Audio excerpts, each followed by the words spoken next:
ராமநாதபுரம் மாவட்டத்தில் உள்ள நல்லிருக்கை கிராமத்தில் 15 குடும்பங்களை ஊரை விட்டு ஒதுக்கி வைத்துள்ளதாக மாவட்ட ஆட்சியரிடம் கிராம மக்கள் கண்ணீருடன் புகார் அளித்தனர்.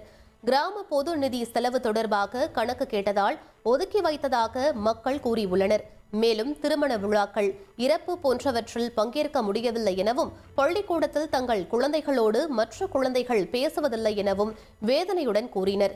இதனால் மிகுந்த மன உளைச்சலுக்கு ஆளாகி இருப்பதாகவும் தெரிவித்தனர். மேலும் தங்களுக்கு உரிய நீதி வாங்கி தருமாறு கோரிக்கையும் விடுத்துள்ளனர்.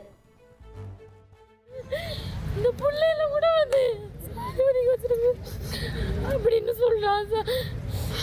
தாங்க முடியல சார். நீங்களால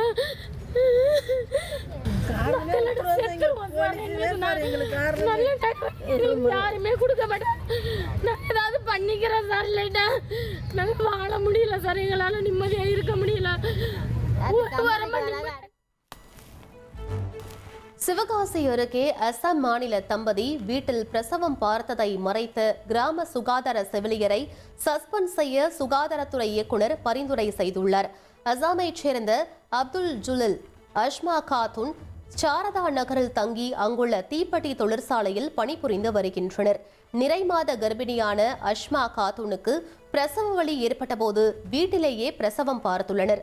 அவருக்கு பெண் குழந்தை பிறந்த நிலையில் தகவல் அறிந்து சென்ற கிராம சுகாதார செவிலியர் குரேஸ் அவர்களை சுகாதார நிலையத்திற்கு அழைத்து சென்று அங்கு பிரசவம் நடைபெற்றதை போல் உயர் அதிகாரிகளிடம் தவறான தகவலை தெரிவித்துள்ளார்.